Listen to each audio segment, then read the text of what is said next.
Replacing the air relief valve on your Hayward Voyager cartridge filter is a simple maintenance step that keeps your system safe and running smoothly. Start by stopping water flow to the system. If you have shutoff valves, turn them to the correct position. If not, use Hayward black plugs in the skimmer and return lines to block water manually. Next, open the air relief valve on the filter tank to release pressure. Then, loosen the black ring at the center of the tank by holding the locking tabs and turning it counterclockwise.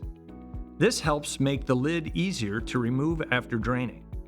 Unscrew the drain plug at the bottom of the tank and let all the water drain out completely. Once drained, continue turning the black ring counterclockwise to fully remove the lid. Flip the lid upside down and locate the two wing nuts underneath.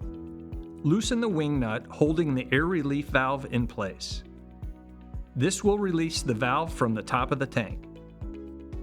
Grab your new air relief valve and make sure the O-ring is seated around the collar of the threads. Push the valve through the opening in the tank lid and hand tighten the wing nut from the inside to secure it. Reinstall the lid onto the filter tank and make sure the black drain plug is back in place. And that's it. Your new air relief valve is installed and your system is ready to run. For more quick and useful pool equipment maintenance tips, subscribe to the Great Escapes channel. See you next time.